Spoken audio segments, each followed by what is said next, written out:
I am so pleased to welcome Suyin Copley, who is with Ford Motor Company, to our Fireside Chat today.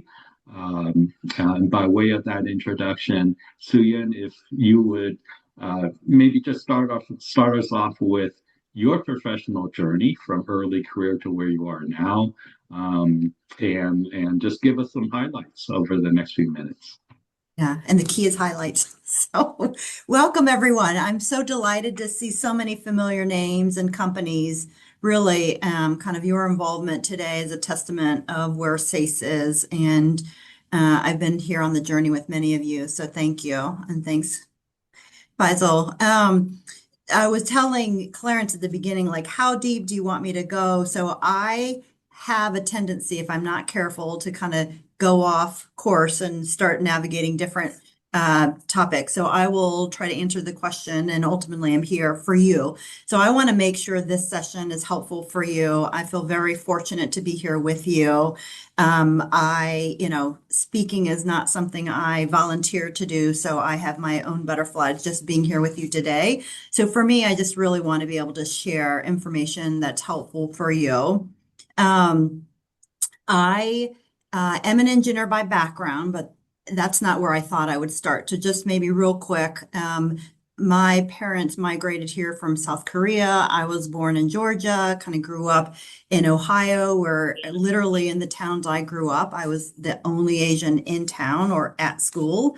Through high school, I thought I was going to be an artist, just because that's what I liked to do. And then I did a 10-day quick trip to Europe, like with high school, and I came back and I was afraid of being a starving artist. Not that there's a direct correlation, but for me, it just was thinking about ultimately what will I do for the rest of my life. And I started to think about what are the degrees where I could kind of be more technical but do art. And so I started to navigate towards that, and in the end ended up in engineering. My father's a mechanical engineer. He designed large industrial ovens, like food ovens. So for me, I didn't think I wanted engineering, because for me, when I thought about engineering, it was what he did. And I went to a summer program where I got exposure to biomedical engineering. I'm like, oh, that's interesting. So ultimately, I ended up in the field that I was trying to avoid with mechanical engineering. I went to Cornell, very diverse, great school, but ultimately it was trying to meet a lot of different people. Um, I came out of school not really knowing exactly what I wanted to do. So I joined GE Plastics on a rotational program where they were looking for technical degreed folks for commercial program. Um, because I was on a program, I wanted to experience as much diversity of experience as I could. And ultimately, I found environmental engineering, ended up in chemical plants for the next 10 years, doing things I never imagined about. And yes, I started off in Pittsfield, Massachusetts at the headquarters, and there's not much you can see there. There's a lot of GE history there. So ultimately, I found my way to environmental engineering at a time when it was new field, and the Clean Air Act was being re-amended in 1990. So everybody was learning, and it was fascinating.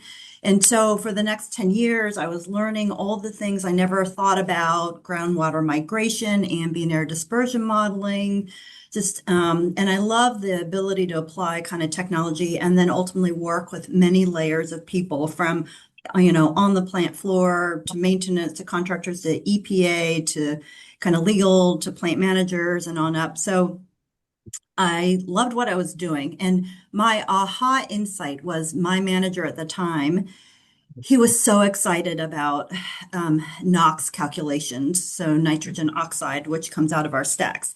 And I thought it was fun to do the calculation, but I did not feel as excited about it as he was. So I started to wonder, like, what else, is this what I want to be doing? What else, are my options? And ultimately, it started a soul searching journey. So I believe approximately every 10 years, you'll reevaluate what you want to be when you grow up. And ultimately, our lives and careers are journeys.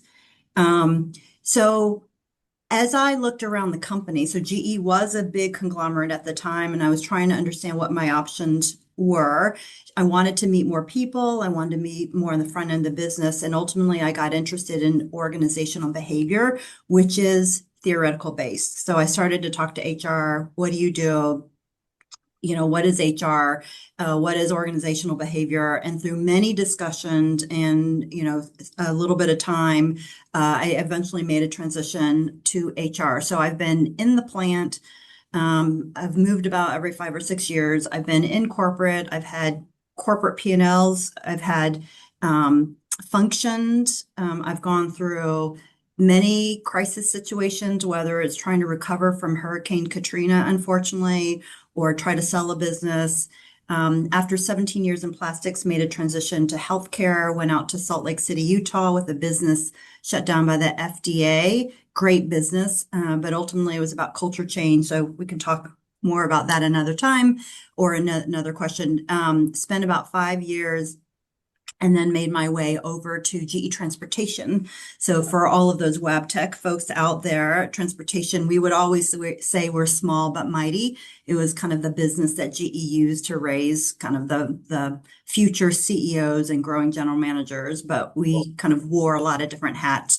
Spent about 6 years in Erie, Pennsylvania, and then was looking for something else and ultimately ended up um, in in GE Aviation in Cincinnati. So for the last 7 years of my GE career, I supported our defense business, military engines business, and I have two stepsons in the military. So for me, it was personal, and ultimately, how do we protect the warfighter from kind of the products that we produce and reliability of the engines? We power all the Black Hawk and Apache helicopter. So for me, it was just really a fascinating place to be at a fascinating time when we were also doing a lot of org changes. I left GE after almost 35 years, great years, so much learning, and I got a call from Ford. So we have a lot of colleagues here at Ford that are, from other industries. And so now I'm in an executive planning role. And anyway, our careers, our journeys. I'm so grateful for all the different opportunities I've had and to be here with you today. So, Clarence, I will cut it off there and let you move on. Yeah, thank you. Thank you for sharing that. I mean, it just sounds like an amazing journey across the different GE businesses that you've touched and now in your current role. And I come across, our conversations, especially with our early career professionals, 0 5, on the way up to 10, who, are it's just like the rest of us, right? We seek mentors, we seek folks who are more experienced in their careers to share, right? And to be advisors and mentors to our younger, and you sometimes hear me say, and to pay it forward to our even younger professionals in their collegiate careers. But regardless, related to professional as well as your collegiate, what is there one or two projects or accomplishments that really stood out to you that make your experiences now in the roles you do at Say's and at Ford really stand out? Thanks, Clarence. As I think about the question, to me, I think about the themes, and um, I didn't know it at the time, but as I look back, the themes that pop out at me are ultimately the kind of opportunities I had. So I feel like a lot of my defining moments were based on crises that I didn't know I was kind of stepping into. So for me, kind of the lesson learned is like, don't be afraid of the hard job. I do have a belief of it's good to have a long-term plan, but be open and flexible because I can say throughout my HR career, I've never done what I thought I would do next. So when the knock comes at the door, just being open and flexible enough to really think about it. And, every decision there's a trade-off. So you really need to know what's important to you so that you know you can honor yourself and be true to yourself as you're making those trade-offs and figuring out, is this the right opportunity or not? And, I would say um, the kind of crisis situations I've been in are things I never would have imagined to be in, or that I would have been able to overcome from, big org changes, always a transformation, whether centralizing or decentralizing. And then, it's really how do you set those expectations? How do you help the team? How do you help the leaders? How do you help the employees understand what's going on? Hurricane Katrina response was probably, you know, it wasn't the hardest thing I've done, but at the time it just was so hard because um, one, we have rules and guidelines, and ultimately, what do you do? What do you not do? But when it comes to people kind of in a natural disaster, like it was all hands on deck. One, we had to find everybody. So I had a war room. Everybody had 5 people to find, locate. And then it was really about how do you help? Where do you start? And then eventually, when we got to drywall, it's like, okay, they probably can get the materials that they need. But for me, I was so uncomfortable having to talk to these senior leaders, and my leader just he loved that I was uncomfortable. Like I think he loved that I was stretching myself and doing things out of my comfort zone and learning new skills. Um, that was hard. When I went to Utah and we had a shut down business, every day was a crisis. We're not shipping products. So all of a sudden we have all these design engineers walking around with forms that requires 30 signatures because all of our systems were, even IT systems and even Excel had to be verified and validated before they could be used. And so I never had been under so much pressure to hire as many people as you can. And I learned that attracting engineers to Utah wasn't the easiest thing unless you're from there or really want to be kind of out there. Of course, we figured it out, but we were trying to remediate all the products at the same time. And we had global products. And what we realized, you need the same experts across. So what we decided to do is remediate in series versus in parallel. So let's do the domestic product first. It took a year and a half before we could kind of work through the cycle and get FDA approval to get that product out and going. And then it took another year to get the global product because of software, languages, all of that. And in that time, it was also about how do you go from being a shutdown business, and we didn't lay anybody off because we had no more work than before, to then now straddle. We're kind of, straddling being in a remediation mode, but also trying to run a business, grow a business. And that's when I also saw that in different phases of the business, you need different kinds of leaders kind of out in front. And anyway, so those were a few of the defining moments, but I could Mhm. list for you almost in every role, there's been a scenario, a crisis that I never knew really kind of walking in, but it feels to me like that's helped me to kind of stretch myself, be stronger, build these experiences, and all of you will have them too. And so I would say the thing from all of this is, how do you learn to tell your story?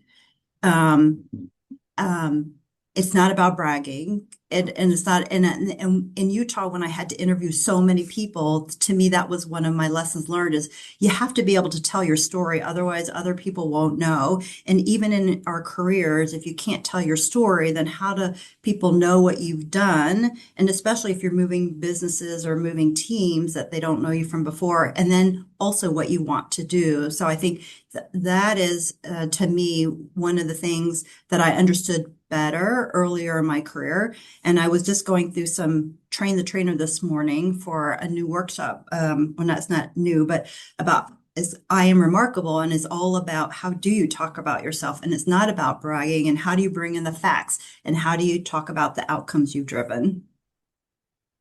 Yeah, and I'm listening to you. And thank you for sharing that. And I come back to Katrina a little bit, and all the crisis management, work that you've done. Not only, you talk about Utah as well, and the businesses. and I can only imagine if you would kind of elaborate a little bit, you're not working in a vacuum, right? You have a crisis management team, but also you have different leaders and managers to work with and report to. But even then, could you maybe just talk a little bit about the team who worked with you, right, throughout this, your Yeah. reports or just the media team, and your support structure, right, for that matter. Great question, and it's a great highlight. And Clarence, I don't know what others are seeing, but I just see a big, just a black screen. So I don't know Mhm. if it. I'm not sure if you're trying to present something or that's No, the no, highlight, or yeah, maybe it's I'm just just on me. audio. Yeah, yeah. Okay. Okay. Well, I guess the majority of us are looking at a black screen, so that just might be something to be aware of. And you hopefully you can see the others on the call here. Thanks, Faisal. So Clarence, on that question, I would say the other theme throughout my career has always been we work in teams, absolutely. And one of the things that I've learned through my career is um, you need to know the right people to connect with, and collaboration is so important. And it's not about consensus. And sometimes it's decision by consensus, but it's ultimately how do we work with others? And to me, it's not about reporting lines, but are you connecting with the people that you need to be connecting with, kind of who either are doing the work or are closest to kind of the intel. And I think that is a skill. Ultimately, how do you work across the matrix? So every organization today, there's a matrix, whether it's Hmm. functions, business, geography, product lines, and it's important to understand who to be collaborating with or who's responsible. There are many tools out there, RACI, who's responsible, accountable, consultant, or for information only. But I think um, clarity of roles is important. Clarity of who should be doing what is important, and making sure that the team is aligned is always important. And ultimately, maybe just a plug in here that ultimately we know that the best teams are the kind of the most diverse, heterogeneous teams. So Hmm. as much as you Hmm. can to have people on the team who don't think like you, people that think differently, so that collectively you're a stronger, better team and will have thought through all the different elements of how to be like a whole brain team. Hmm. Perfect. Thank you. And maybe this kind of bleeds into some of the not only the cultural but also workplace cultures and challenges, right, that you see. As engineers or as STEM folks, I you heard me say earlier, Suyin, that we're wired a certain way, right? We just why we fall into the STEM bucket. But are there skills and mindsets that, like you said, are you kind of touched on a little bit that are essential to career success, and one of it is we talked about bragging, and I know that's a friendly bragging or a challenge within some of our cultures, but what are some of the other challenges that you've seen? Um, to me, ultimately, and especially as we progress in our careers, it's not just about what we know or have done, Mhm. but Mhm. how we involve others, how we include others, how we lift them up. So one of the areas that I feel strongly about is kind of it's from Crucial Conversations if you've ever read the book or done the workshops, but it's start with heart. That resonates with me because we need to have tough discussions, but how you treat people in any venue matters. And so what I've seen is when you start with heart and you treat people with respect, they know that you respect them. They know you're treating them with respect, no matter what the discussion is. I mean, some of the best leaders, even if they're having to lay off people, they're being thanked for how they do it because they treat people with respect. And to me, Mhm. that's part of the lean principle. That's part of, how we work together with others in order to kind of, we're all here for a reason. We all want kind of to do the right thing, and we all want to help the company or business or whatever situation we're in. But ultimately, how do you bring people along? How do you treat others matters. Hmm. The other skill set I think about, and as I reflect on um, being aware, like certainly of ourselves, what are our strength and development needs, but also like, um, how do we pick up on clues of others of what they need? And I feel like when we can pick up on the clues of what others need, then we can improve our influence skills and ultimately push things along. So what I mean is, you know, many of us, or at least in GE, the leader is asking first, what problem are we trying to solve? Hmm.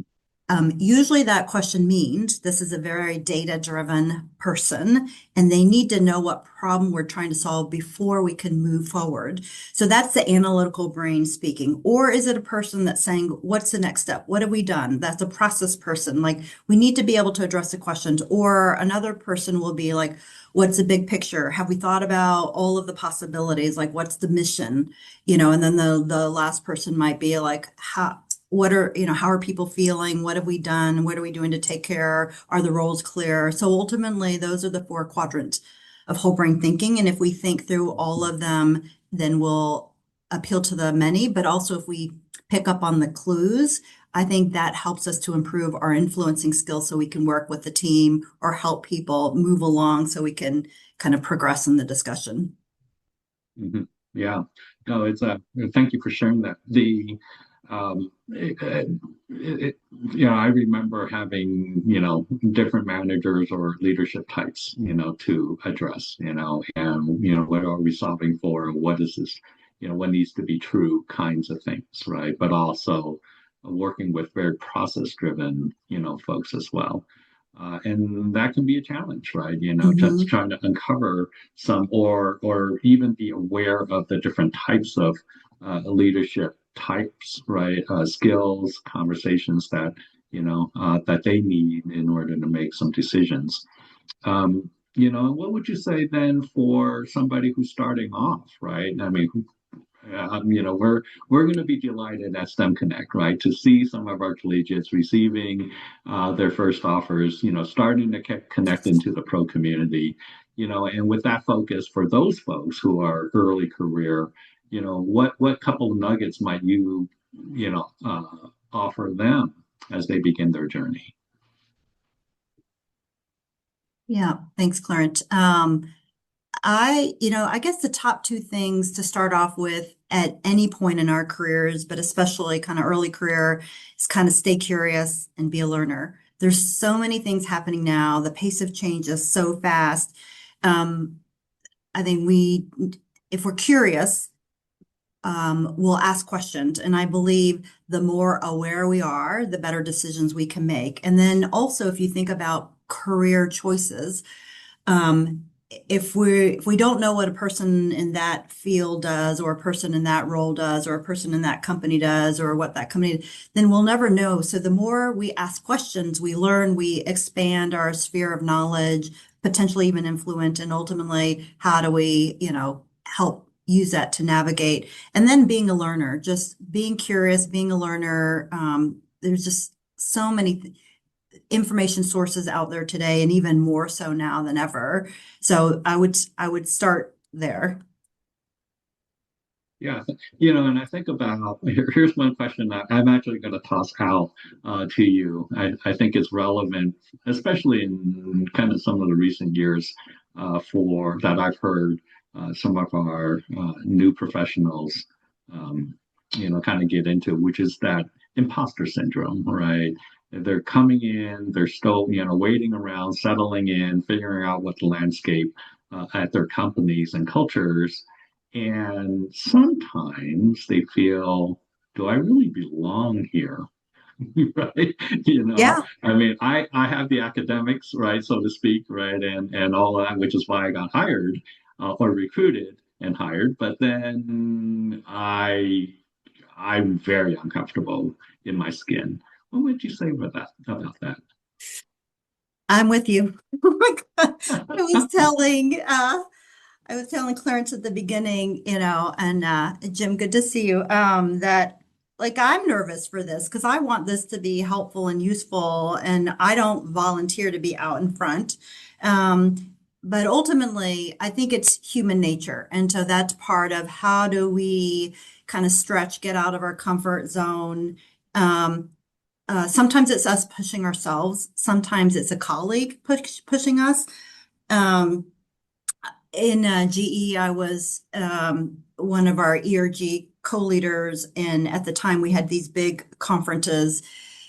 And my co-lead told me, she didn't ask me, she told me I would be kind of the MC for it, 800 folks. And I'm like, for me, I started off with Toastmasters just trying to get comfortable, and I just thought, oh my gosh, I'll never make it. And um so I got some advice as I was preparing because I'm thinking, okay, if I have to be out there in front, I have to figure out what I'm going to wear.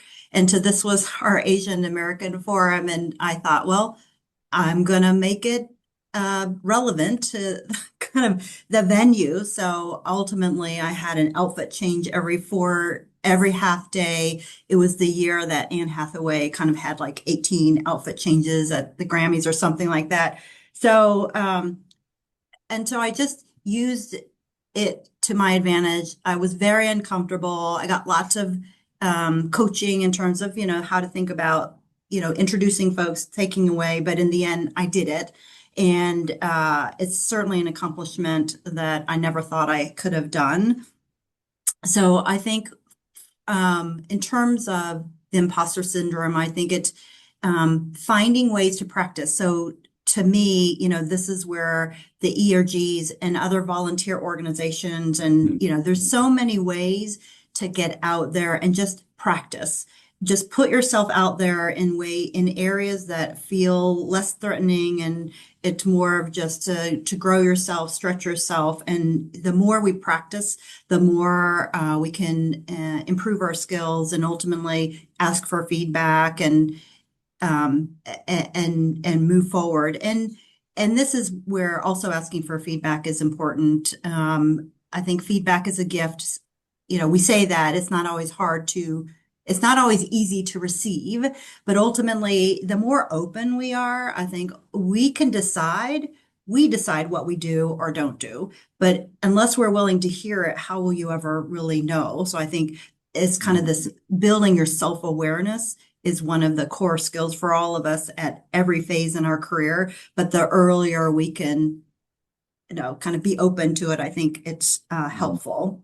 And then the other thing I would say, ultimately, I think anything's possible. Like, I think that's always been my philosophy. And I think how we think matters, attitude matters. But I think in each of these companies that we represent, anything's possible. But it starts off with what are your interests? What are your values? So that as we make decisions, you're honoring yourself and can live with the trade-offs, because there's always a trade-off.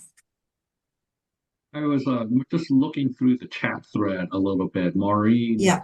had a very interesting kind of, yeah, Hmm. you've heard the term bamboo ceiling, used in the past to, whatever those barriers may be. And the bamboo is reflective of our, some of the Asian cultures and tendencies Yeah.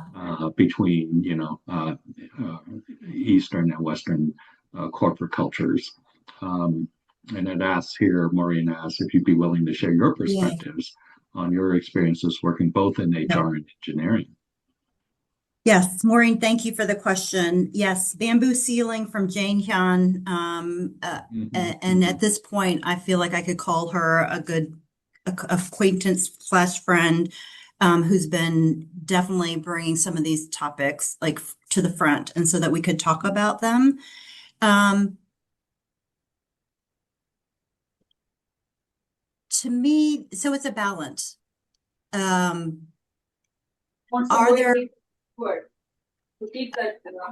oh, sorry.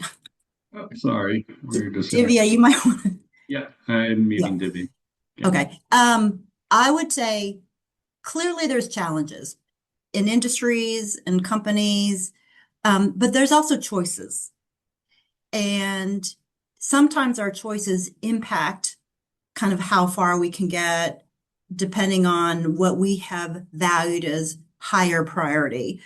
And so I think for me, that's why I believe it starts off with what are our values and priorities so that we can live with the trade-offs because there's always trade-offs.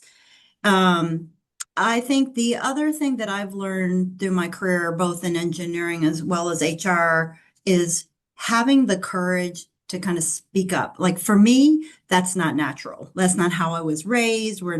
I wasn't allowed to speak back to my parent.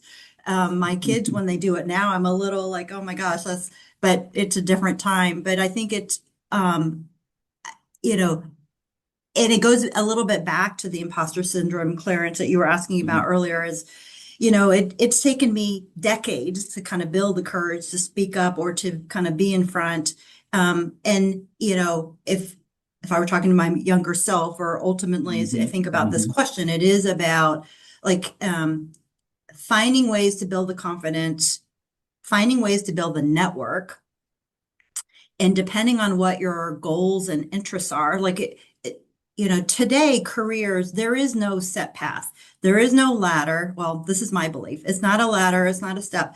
I've heard the analogy of climbing wall. I really like to use. Sometimes you're going up, sometimes you're going Mhm. to the side, sometimes you go down to kind of build the skills. But ultimately, as you think about the options you have, and as you think about kind of what you're willing to do, not willing to do in terms of like move, not move, I think it's kind of thinking about what are the experiences you would like to have to build out yourself. So I do believe about going deep and then going broad.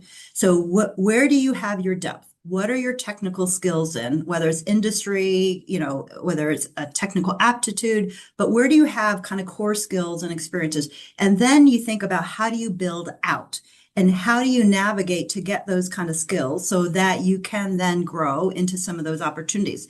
Now, there's also the pie model. I'm sure some of you have heard of it. We used to talk about it a lot a while ago. It's been a few years, but ultimately, performance, we expect people to exceed expectations. Like it's meritocracy, like, we all have performance management systems, but it's not just about kind of what you do. Um, so performance is the P. Then I is image. Like, do you portray the image of someone, of a rising leader or someone that the organization, kind of um, uh, entrusts or sees in bigger roles, and then ultimately exposure. E is for exposure, and that's the networking piece. And so as we think about our careers, what are we driving that drives values and outcomes? Can we speak to it? And ultimately, as we do that, how do we be someone that is sponsorable? So I really love the work around being sponsorable because you can ask someone to be a mentor, and it's important to have different mentors for different things. You can't really ask someone to be a sponsor. Here, a sponsor is someone at least a couple levels above, willing to pull you up. So to me, it builds upon how you build that reputation of someone that delivers, over delivers. It's how you interface, and then it's who do you know. So that's where places like say STEM, connectors, how do you build your Mhm. connections across? And especially early in your career, you never know where your colleagues will end up in a few years. And especially now, it's not about loyalty to a company, but more around building the skills and experiences and then, kind of building on from that. So Maureen, I don't know if I've answered your question. I think there's always, uh, um, it, it's a balance of do you really know what you want? Are you willing to kind of do whatever it takes? Or based on our choices, does that limit kind of where we end up? And then it's always about kind of being present and being grateful, like being grateful Mhm. for the experiences we've had, being grateful for kind of where we are in this life or career. And it's a balance, right? And it's not just about work. It's got to be about, or for me at least, it's got to be the whole picture. And, are you being your best self and are you living your best life? And, Right. and then, and then what are you really comparing it to? But yes, clearly great work out there. I think it's all a balance and being really self-aware and leveraging the network to talk about if there are challenges, how do you overcome them, as well as kind of looking at ourselves. Are there things we're doing that are either people don't know we have the interests because we haven't Mhm. talked about it, or two, are there things we could work on to kind of overcome what those perceptions are? Mhm. Um, You kind of touched on it. I'm looking at Charmaine had a kind of a question about, you know, finding one's passion and maybe balancing that between, passion for work and passion for, outside of work, right? Whether it be personal or family. Um, and can you comment a little bit about what perhaps may keep you grounded or recharged? and actually, that question, Charmaine, thank you. Yeah. It makes me think about some work that Angela Duckworth did. She wrote the book Grit. Mhm. If you haven't read it, I'm sure you can get an executive summary. For me, what I pulled out of that, she talks about how it's not just being kind of talented doesn't lead to success. She talks about how effort is 2 times more impactful than just talent. So, talent times effort is skill, skill times effort is accomplishment, and ultimately, passion, she says, is part of perseverance and sticking with it over time. And then science says our passion in work is a little bit of discovery, a lot of development, and a lifetime of a deepening of interest. And so, how I've personalized that for myself, I'm an engineer by background. I think analytically and big picture. I know that about myself. And that's kind of how I began my career where I did. And I'm very grateful for that. And now, after several decades in HR, where I find kind of this interest, is this I've discovered brain science over the past, I don't know, 20 years. And to apply that now to team settings and individuals, how do we help individuals be their best? How do we help teams know how to work together with each other based on how they think and how how we think shows up in our actions? It's fascinating to me. Like, I don't know if I knew then what I know now, would I have done things differently? I don't know, but there's so much information out there now. I think that's just where curiosity, like, um, um, just because you like to do something doesn't mean like you should spend your career doing it. I think it's really Right. about ultimately, where I thought about it is like, where can I make a difference? Where are areas I could have an impact? And, um, when I thought I was retiring, I pulled all my art supplies out of the closet.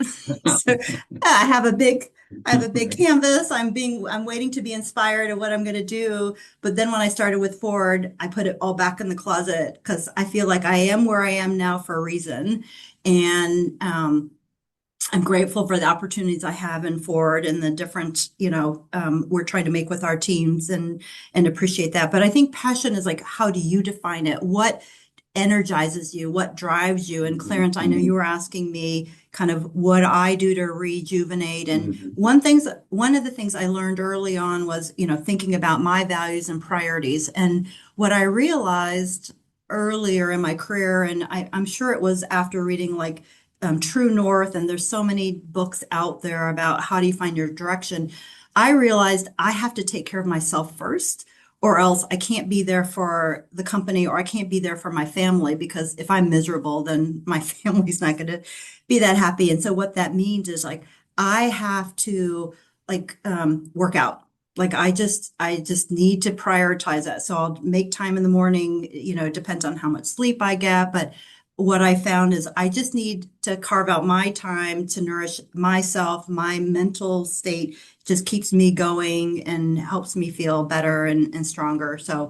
Um, so I don't know if that helps, but ultimately think about, what your interests Mhm. are, and even ask for others. Sometimes people can see it in you that you may not be able to see it in yourself. Yeah, thank you. I wanted to kind of open up the floor, if you will. Sandra Muniv had a question. I guess you might have been connected to her through transportation, but wanted to, Sandra, if you're still there, I think if you wanted to come off mute a little bit and maybe elaborate on your comment or question. Y- Yeah, for sure. For sure. Hi, Suyin. Hi, Nice to see you. So, nice to see you. yeah, long time with GE Transportation. Yeah, so just follow up on the feedback, right, that you were talking before. And we always said, as you mentioned, it's a gift, right? But from person that gives feedback, what is something that works for you, like a keyword when you want to say something personal Yeah, to someone and you say, oh, I don't want this person to feel bad, yeah. about it. So how, yeah. I'm delighted to see you. So thank you for joining. It's just Mhm. such a privilege to kind of see so many familiar names and faces. To me, it goes back to how you treat others, right? Because ultimately, it's kind of um, maybe even thinking about what are your thoughts about this person? How can you, ultimately, it should be about how are you helping that person be better? And if they know you care and that's where it comes from, that's the first place to start. Um, to me, you ask about words. I'm not sure there's a word that I use, but maybe words to avoid, right? And maybe focus on the behaviors. It's not about the person. It's not about I think just if you can isolate it to what's objective around it and what can that person do about it, maybe, and have examples. I don't know. So to me, think about the words for sure. Think about your intentions. And again, when you start with heart, I think that shows up in terms of how you make that person feel. Not that they feel great, but at least because, feedback can be hard. Like it's just hard to get it. But if they know, like it's with your best intentions and here's why it's important, and whether it links back to the company values or whether it links back to, it could be an issue for the company or whatever it is. I just thinking about those elements would be a place to start. Thank you. Thank you, Sujin. Bye. Thank you, Sandra. Thank Are there other folks who have questions or comments for Suyen? Please feel free to come on camera, come off mute, put it in the chat, and we'll look there. In the meantime, we'll kind of poke in here a little bit and see if there are. Hey, Clarence, can I jump in, ask a Yes, question? Faisal. Hi, Hi. Faisal. Hey, long time no see. We need to catch up soon. So, I was just thinking about, given the current state of DEI, any thoughts, recommendations from you as you have seen how GE reacted, now how Ford is doing, and now you are, aligned with SACE, any coaching or advice for the APA community how to navigate in this new environment. I think that the power of our ERG is more important now than it ever has been in the past, given the DEI climate. But I'd like to get your thoughts on that or any advice or coaching. Yeah, that's a tough one, Faisal. I mean, I would say we're all here because we know the importance. And so I think it's really focusing on having diversity of background, thoughts, experiences is important for the team and important for the companies and businesses. So I think it's really right now we just have right now it's just we are sensitized, but in the end it's about how do we include all, right? This is really about inclusion. Like ultimately we're involved because we get something out of it. So how do we create environments where everyone feels like they can navigate, be included, have a voice, um, get involved, practice skills. And so all of our ERGs in Ford are open to all, right? But ultimately we have them for a reason. So, there's different affinities and it's, the connections we make. So I think there will always be something going on. And I think we just need to be relevant. I think we need to do what makes sense for the companies. And in the end, we have networks and it's leveraging your network, certainly talking to folks and kind of finding ways to personalize it. But for me, it's always been around having folks that think differently is important. Having folks with different experiences is important. Having different backgrounds is important. And so then as people get together, whether it's in a company, across companies, just how do we leverage each other, share best practices. But ultimately, it's how do we make sure everyone feels like they have a place and be inclusive as we can. That would be my response, Faisal. Yeah. No, Yeah. that's good. Yeah. Again, just for the benefit of everyone else, I truly see there's value in community. I think, Mhm. you're right on when you say that there's, we learn from each other. It's just I think something like SACE or our ERGs are a forcing function to bring people together and kind of learn from each other. So, and right on, Absolutely. it's sense of belonging. So Yes. thanks. Thank you for that question, Faisal, and your response, Suyin. In the interest of time, I know we're coming up at the top of the hour. I just wanted to maybe start wrapping this up. Thanking Suyin again, and so many of you who have joined us in this and sharing your questions and comments in the chat. And just a short, small reminder. I know many of you have signed up or are coming to our STEM Connect convention in Seattle in 7 weeks or so and counting. And some of these topics, I know Jim was on here as well, that we are going to actually be touching on, including that neuroscience from Christine. In one of the professional workshops. So I look forward to seeing many of you at our STEM Connect National Convention, joining Jim, who's my partner in crime, in all of this, and really continue to amplify and advance your career growth. Suyin will be there, so Faisal again and Sandra, maybe a great way to touch base while we're all there. And that's the power of SACE, and that's the power of our networking. So, having said that, Suyin, thank you so much again for Thank spending you. a little bit of time with us today. And I wish you all a wonderful rest of the day, rest of the week, and we will see you again soon. So thank you, everyone. Have a great day, and we'll meet again.